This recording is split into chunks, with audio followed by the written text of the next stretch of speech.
So,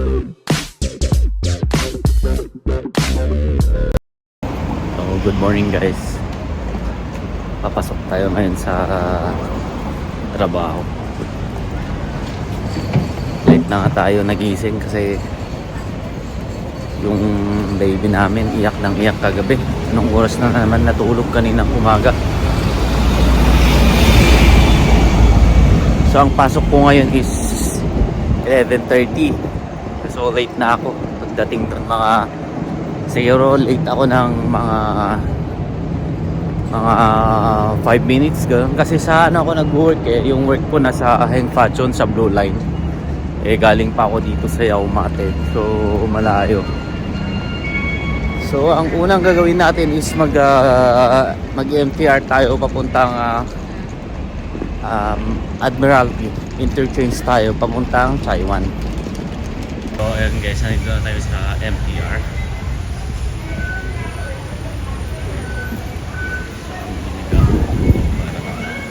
So ang ginagamit ko is octopus. Tinatap ko lang siya dito. Ayan. Para makapasok sa baba.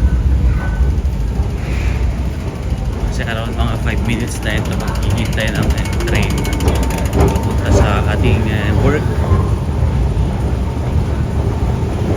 Ayan, doon naman para mahabol natin.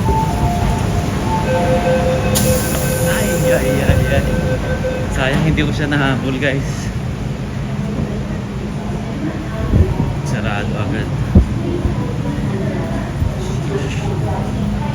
So no choice tayo, maghihintay tayo ng around 5 minutes ulit guys bago dumating yung bagong train papuntang Admiralty. Pero pag mga ganitong time, hindi na masyadong maraming tao. Hindi na siya rush hour.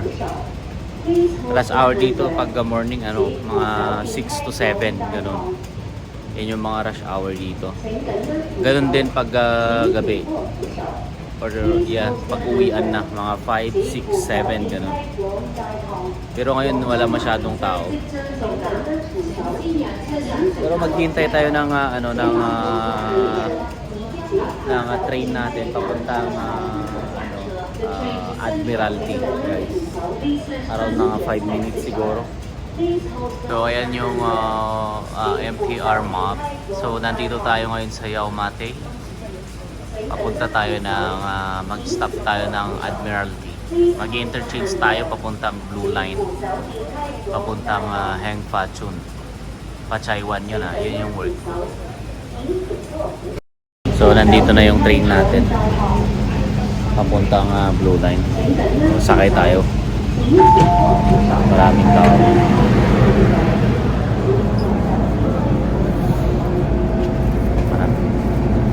Medyo siksikan yun guys. Medyo siksikan yun. So nandito na tayo ngayon sa Admiralty guys. And then maghihintay ulit tayo ng ating train papuntang Taiwan. So mga 5 minutes ulit. And then yung biyahe natin papuntang Taiwan is mga around 10 to 15 minutes sabihin mo na. Bago tayo makarating. Talagang malilate na ako pagdating doon kasi 11 something na. So ang dami na rin tao na hihintay guys. Please mind the gap between the train and the platform. Try nating maghanap ng upuan kung meron. Pero pag ganitong karami wala, mahirap maghanap ng mauupan. Malayo kasi yung pupuntahan natin walang mauupan yun. Diyan tayo pupunta guys sa pupunta sa dulo.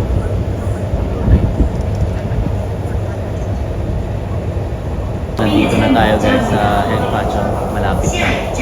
So late na tayo sa trabaho pero tingnan natin yung mga pala. Next station, Heng Fashion. Doors will open on the left. Kanina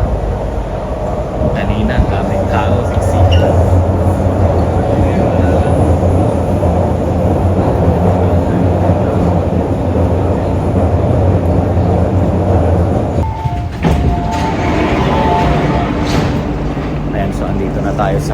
despacho sa aking trabaho.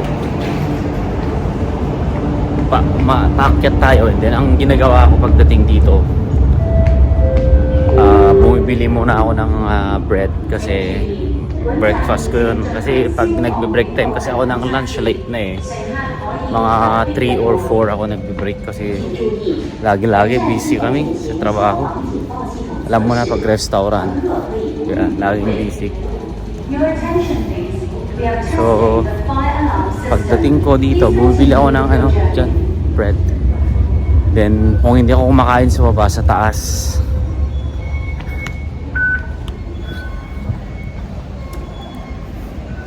So bibili muna tayo. Wala na kasi yung dito, yung bakery shop na company din namin nagsara na. Hindi na pinapay. Isang ganito. Tsaka isang ganito. Yung kape, hindi na ako bumibili ng kape kasi mas mahal dito. So ang ginagawa ko, nagbabaon na lang ako, mas mura. So may member card naman ako dito. Can I pay cash? Cash. Okay. Yep.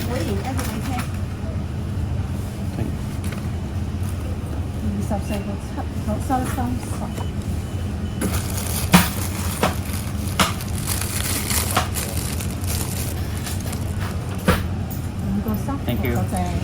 Bye. And then, pag may time pa kahit konti lang, umakyat ako dito sa taas. Dito ako umupo. May upuan kasi dito. Kung hindi, dun sa baba. Pero nakatayo dun sa baba. So dito ako sa taas. Breakfast. Kape lang naman. At saka ito, yung bread dinili natin.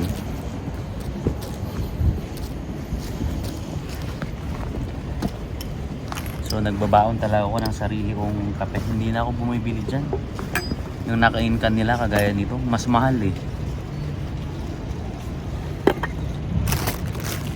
Kaya nagbabaon ako ng sarili ko. Pag binili mo kasi yung isang box na ganito, nasa lang, 26. Eh ito pag binili mo dyan sa baba, mga $9 yung isa. Oh, di ba? Ka pa. Then breakfast muna ako guys, and then bumaba na ako. Gusto lang kumain. Saka nagkape. Late na ako ng mga 5 minutes siguro. And alam nyo mga guys, dito rin sa building na mall na to, kung saan ako nag-work, ay nandito lahat ang mga murang branded na sapatos kagaya ng Nike, Adidas. Yan. Kasi outlet siya guys, makakabili kayo ng mga murang sapatos. Ito ako bumibili minsan. So dito na tayo guys, papalit na ako para makapag-start na tayo sa work. Kasi ang dami kong gagawin ngayon. Off ko kasi 2 araw eh. So ngayon, ang dami kong gagawin ngayon. Busy ako. Hello guys, time check tayo. Alas 4 na, 4:11. So ngayon pa lang ako magbi-break kasi nabisi ako sa trabaho. Grabe, 2 days kasi yung off ko. So pagbalik ko ngayon, so ang dami kong nilinis. Dapat Monday kasi yun eh. Dapat linisan mo yung sarili mong area. Eh day off ko ng 2 araw. So mag-lunch break ako. Late na to. Pero ang gagawin ko muna is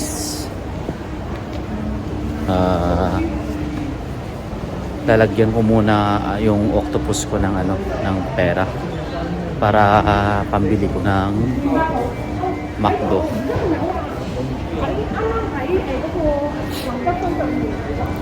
Pag cash kasi sayang yung butal, di ba? Paano na lang, lagay ko na lang sa octopus para at least may gagamitin din akong pamasahe mamaya sa train, di ba? So lalagyan ko lang siya ng laman dito sa MTR machine.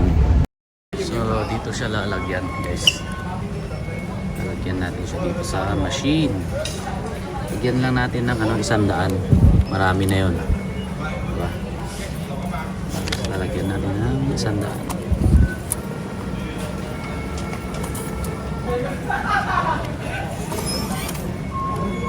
Okay na yan.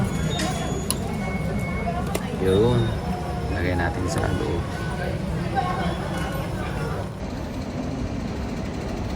Malamig pala ngayon, 12 degrees.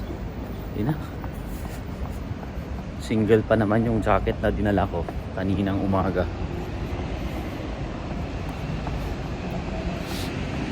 So, isang oras lang yung break time natin. Dala ko lang McDo.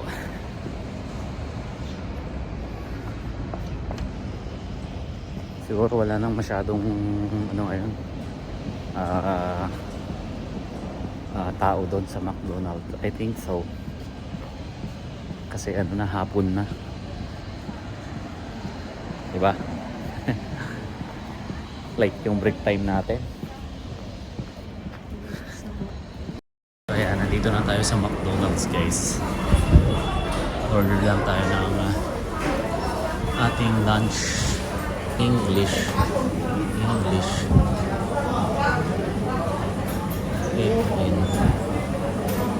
Mali pala yung ano natin. Hindi yun. So, ito na lang. Ito, pwede na to. Yo, 44. Then, Sprite. Then, mag-add tayo ng manok. Chicken. Nasaan na yung chicken dito? Ito. Spicy. Ay, ito pala yun. Yung isa. Then, personalize. Tanggalin natin yung ice. Masyadong marami kasi yung ice eh. Okay na yan. Add order. $57. And then view. Complete order. And then magbabayad tayo ng pick up. So mag-octopus gamitin natin. Ayun, nakabayad na tayo. Kunin na lang natin yung resibo. So, hintayin natin yung order number natin. Nandun, 075. Hi, can I have extra ketchup, please? Yeah. Thank you. Ito na yung order natin, guys. Simple lang.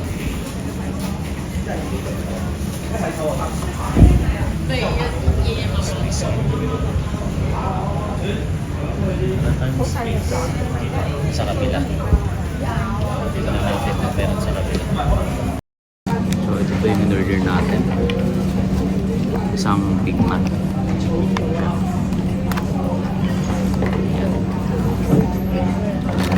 Kumuha rin ako ng chicken honey barbecue. Ito siya. Then yung fries natin, guys. Ang cute. Parang pababae. Saka yung Sprite na drinks natin.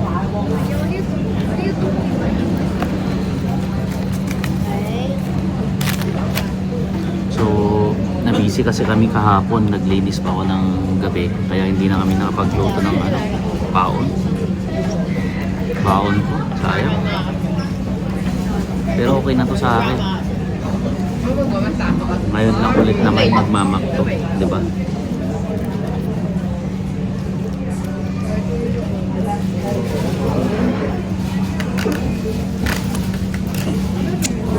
So ang dami din palang customer ngayon. Kaya lang uwian kasi ng mga estudyante. So mga estudyante yung mga nandito ngayon. Yun yung show. So mga estudyante yung mga nandito.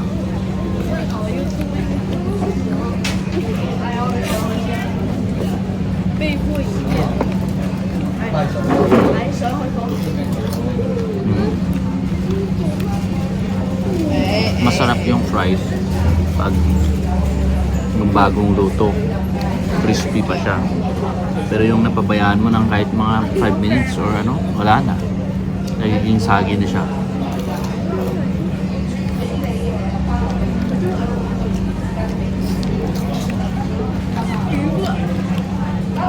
So kanina, pagbalik ko sa trabaho, kinausap ako ng manager. So sabi niya sa akin, isang buwan na yung anak mo, sabi niya. Oo, sabi ko.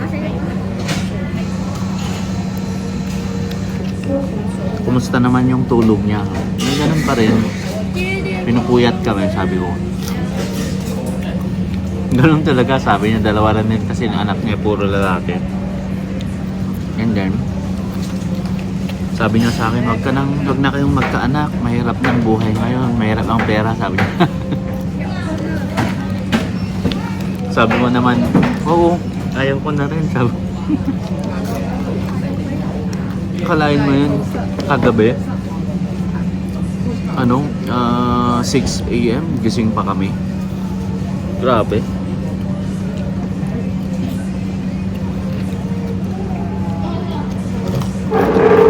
Hirap nung puwet ka lagi. Tignan mo naman yung iBag ko.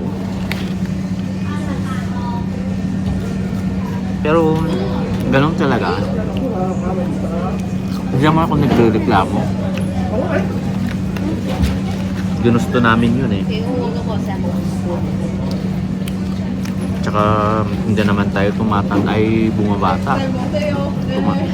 Tumatanda naman tayo. Ilang taon na ako. Mas maganda nung mas maaga kasi nung tumandaan magkaanak kami, di ba? Mas mahirap yun. Ngayon, may tawa ng Diyos, malakas pa naman kami. Di ba?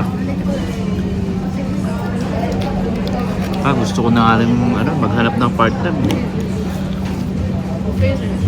Kaya yung sabi ko anong nakaraang vlog natin, kumuha na kami ng kasama namin. Si visa na lang niya hinihintay namin. He's coming end of February.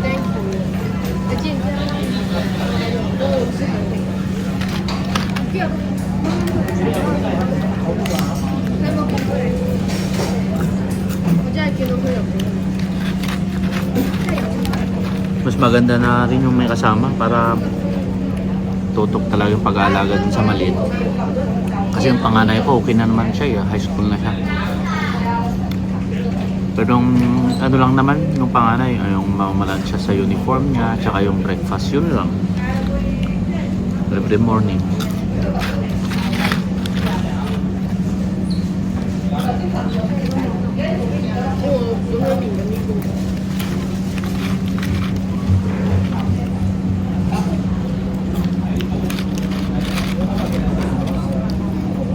Pero may gusto sana akong ikwento sa inyo. Pero parang ang babaw kasi. About sa tinapay. Pag-iisipan ko kung pwede ko siyang i-share sa inyo yung kwento or hindi na. Ito is regarding sa mga ka-workmate ko din at ako. Ang hirap. Tingnan ko kung pwede kong kwento sa inyo.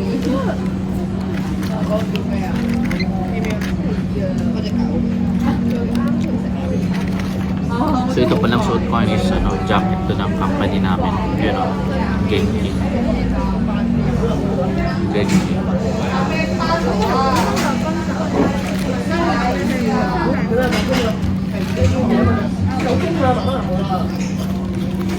Damit pala ngayon. Tsaka makulimlim. Kung mas malamig, makulimlim. Puro estudyante na yun nandito. Ako na lang yung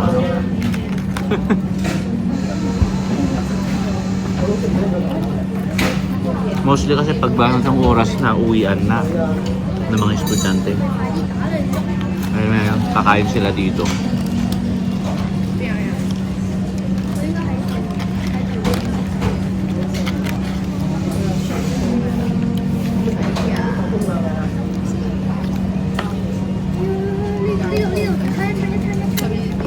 Tatlo na pala yung akong binigay ng ketchup. Humingi pa ako ng isa.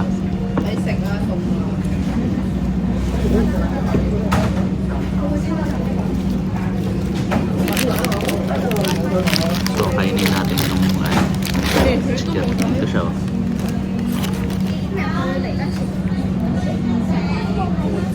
Sa chicken honey barbecue. Matamis yung ano, $10. Nag-add na lang ako. Diba set yung kinuha ko? Yung may fries lang at drinks. Tapos nag-add ako ng chicken.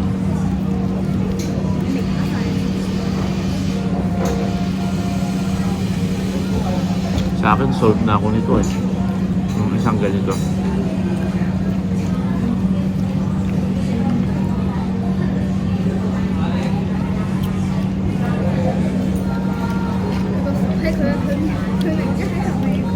Ngayon lang ulit ako kumain dito sa labas kasi kalimutan namin kasi kahapon. Wala nang oras.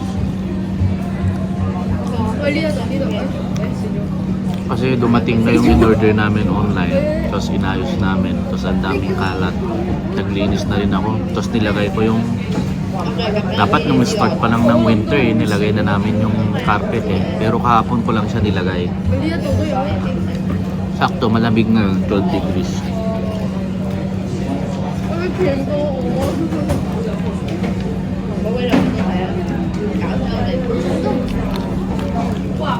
Sorry guys ha.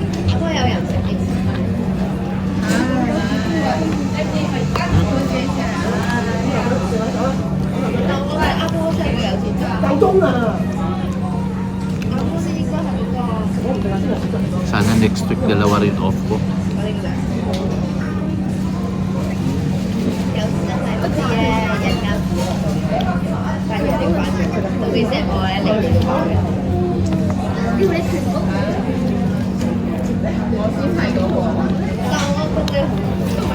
Sarap yung chicken.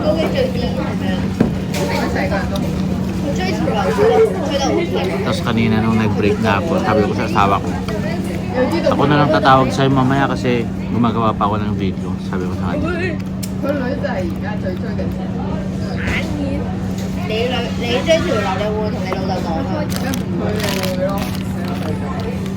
So yung burger natin. Ay,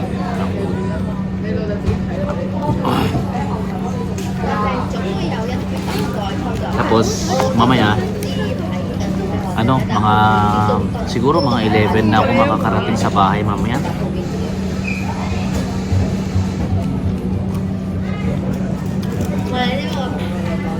Lagi na lang gano'n. Hindi kagaya dati. Mga 10-15 tapos na ako. Ngayon hindi na.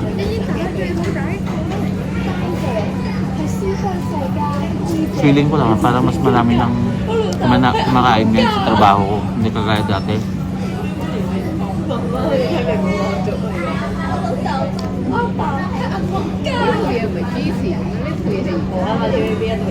For sure, mga 11 na ako nakakarating sa bahay mamaya. Hindi kagaya dati nung nagtatrabaho pa ako sa isang phone company. Alas 6 tapos na ako. Pero mas maaga yung pasok nun. Alas 6, umalis na ako ng bahay. Sa ano pa kami nakatira nun? Sa bahay ng binari ko sa Joking Lane. Mas malayo. Central.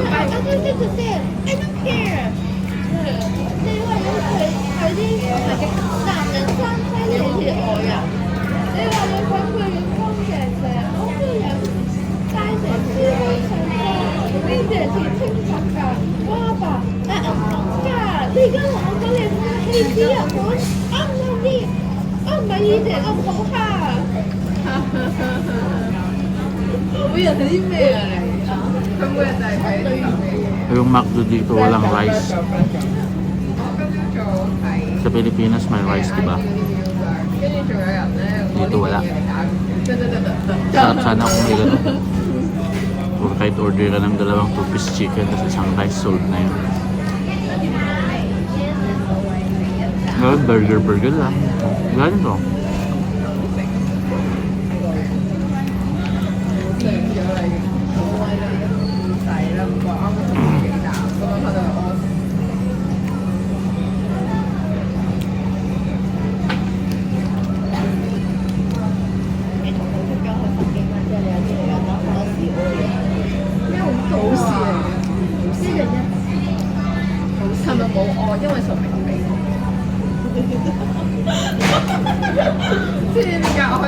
Patapos na rin ako guys.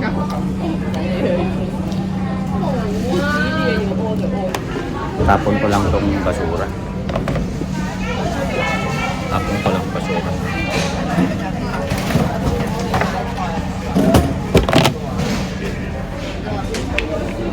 Then maghuhugas lang ako saglit ng aking kamay. Wait lang, hugas lang ako ng aking kamay. Okay.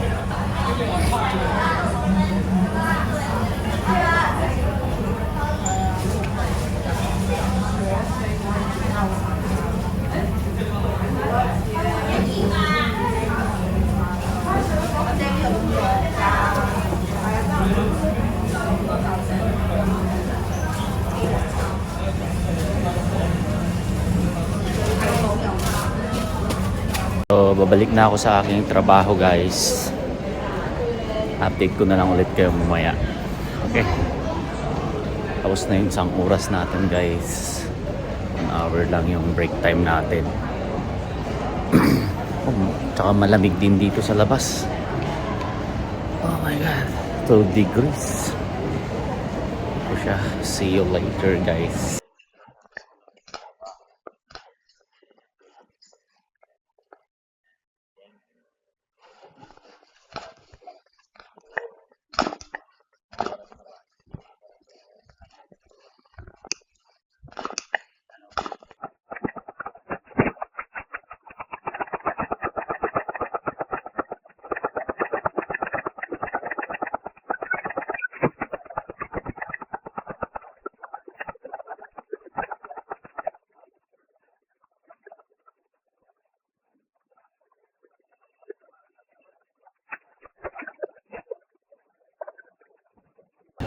Nandito na ako sa Yaumate. Hindi na ako nakapag-video sa Admiralty. Naluobat yung controller natin. Hindi gumagana. Pero nandito na tayo sa Yaumate. Pakita ko sa inyo, ganito ang Yaumate paggabi. Ayan. And dyan, banda dyan, papunta dun sa Temple Street, Jordan, diretso. Ano yan, puro mga pagkain binibinta nila. Mga restaurant na bukas paggabi. Mga Chinese, authentic Chinese restaurant. Ito siya, tingnan nyo. Ito. Yan, mga tindahan ng mga prutas paggabi. Hanggang doon sa dulo guys. Puro mga pagkain. So, yun lamang guys. And maraming salamat sa mga nanonood. Salamat kahit ilan lang yan. Okay lang yan guys. So, wag niyong kalimutan na panuorin ang ating vlog. Okay guys. Nalubat kasi yung control ko talaga. Ayan, dito na ako. Paakyat na lang ako dyan sa amin. So maraming salamat sa laging sumusubaybay sa aking vlog. At more power sa inyo. Ingat kayo. And God bless. Okay? Bye. See you sa next vlog guys.